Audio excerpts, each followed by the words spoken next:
Terracotta গয়না মানেই মাটির এক প্রাচীন আভিজাত্য। তো আসসালামু আলাইকুম, কেমন আছো তোমরা সবাই? আশা করি সবাই অনেক ভালো আছো। আলহামদুলিল্লাহ, আমিও অনেক ভালো আছি।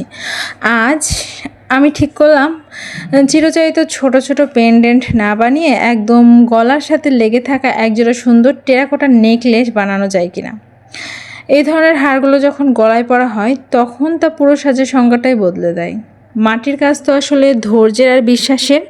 আমি যখন এই বড় মাটির দলাটাকে সমানভাবে বেলে নিচ্ছি তখন আমার মাথায় ঘুরছে কিভাবে এটাকে আরও নিখুঁত একটা শেপ দেওয়া যায়।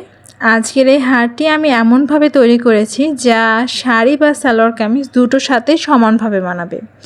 হারের মতো বড় আকারের গয়নার নকশা করার মজাটাই আসলে আলাদা। এখানে অনেক বেশি জায়গা পাওয়া যায় নিজের কল্পনাটাকে ফুটিয়ে তোলার জন্য। বেস্ট। আমি খুব সাবধানে লতাপাতা আর জ্যামিতিক নকশার সংমিশ্রণ ঘটাচ্ছি। আপনারা হয়তো খেয়াল করেছেন আমি কত আলতো করে মাটির গায়ে আঁচড় দিচ্ছি। টেরাকোটা শিল্পের মূল সৌন্দর্যই হলো এর টেক্সচার। আমি চেষ্টা করছি নকশাগুলোকে এমনভাবে ফুটিয়ে তুলতে যেন আগুনে পোড়ার পর যখন এতে রং পড়বে তখন তা একদম জীবন্ত হয়ে ওঠে। গয়নার কিনারাগুলো খুবই মিহি করে সমানভাবে করেছি, কারণ একটি নিখুঁত ফিনিশিংই হারটিকে সাধারণ থেকে প্রিমিয়াম লুক দেবে। শুধু হার বানালেই তো হবে না, তার সাথে ম্যাচিং করে একজোড়া কানের দুলও বানাতে হবে, তাছাড়া সাজপূর্ণ হবে না। এই হারের সাথে সামঞ্জস্য রেখে আমি ছোট ছোট দুল বা বিটস তৈরি করে নিচ্ছি। হারের নিচে ঝুলন্ত ছোট ছোট মাটির পুঁতিগুলো এর রিনিঝিনি শব্দ বাড়াবে। দেখুন তো এর আভিজাত্যটা কেমন লাগছে। এখনও এতে রং পড়েনি, আগুনের আঁচ লাগেনি, তবুও এর মধ্যে একটা স্নিগ্ধতা আছে যা আমাদের মুগ্ধ করছে। মাটির এই হারটি আসলে আমাদের শেকড় আর আভিজাত্যের একটা দারুণ মেলবন্ধন, তাই না?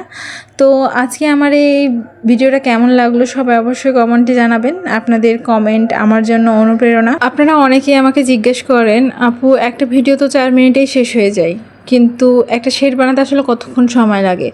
সত্যি বলতে 4 মিনিটের পেছনে থাকে প্রায় 2-3 ঘন্টার পরিশ্রম, এক নাগাড়ে পরিশ্রম করা। মাটির মাখা থেকে শুরু করে ফিনিশিং দেওয়া, রোদে শুকানো, তারপর আগুনে পোড়ানো, প্রতিটি ধাপে অসম্ভব ধৈর্য লাগে। মাঝে মাঝে ঘাড় আর কোমর ব্যথায় টনটন করে, কিন্তু যখন শেষ পর্যন্ত এই সুন্দর রূপটা চোখের সামনে ভেসে ওঠে তখন আসলে সব কষ্ট এক নিমেষেই দূর হয়ে যায়। মনে হয় এই প্রাপ্তির কাছে ওই ক্লান্তটুকু আসলে কিচ্ছু না। এই হারটি যখন আমি ডিজাইন করেছিলাম তখন মনে মনে ভাবছিলাম সাদা বা লাল পেরে একটা সুতির শাড়ির সাথে এই কালো বা মেটে রঙের হারটা পরলে কেমন লাগবে, কিংবা একটা রঙা কোনো কুর্তির সাথে যদি এই গর্জিয়াস নেকলেসটা পরা যায় তবে কিন্তু আর কোনো গয়নারই প্রয়োজন হবে না। আপনারাই বলুন, বাঙালির সাজে মাটির গয়নার চেয়ে আর সুন্দর কিছু হতে পারে? দামি সোনার গয়নাও কিন্তু মাটির এই স্নিগ্ধ অভিজাত্যের কাছে হার মানবে। অনেকেই জানতে চান এগুলো আমি বিক্রি করি কিনা। তো হ্যাঁ, আমি এগুলো বিক্রি করি। আমি এটা নিয়ে একটা ছোটোখাটো বিজনেস স্টার্ট করেছি, কারণ আমি চাই আমার হাতের তৈরি এই ভালোবাসাগুলো আপনাদের কাছে পৌঁছে যাক। আপনারা যদি এই ডিজাইনের বা অন্য কোনো কাস্টমাইজ ডিজাইনের গয়না নিতে চান তবে আমাকে কিন্তু ইনবক্স বা কমেন্ট করতে পারেন। আমি অবশ্যই আপনাদের পছন্দ মতো সেটটি তৈরি করে দেওয়ার চেষ্টা করব। আমার ভিডিও আপনাদের কাছে কেমন লাগে অবশ্যই কমেন্টে জানাবেন। আপনাদের কমেন্টগুলো আসলে আমার কাছে এক একটি অনুপ্রেরণা। তো ভালো থাকবেন সবাই। আল্লাহ হাফেজ সবাইকে।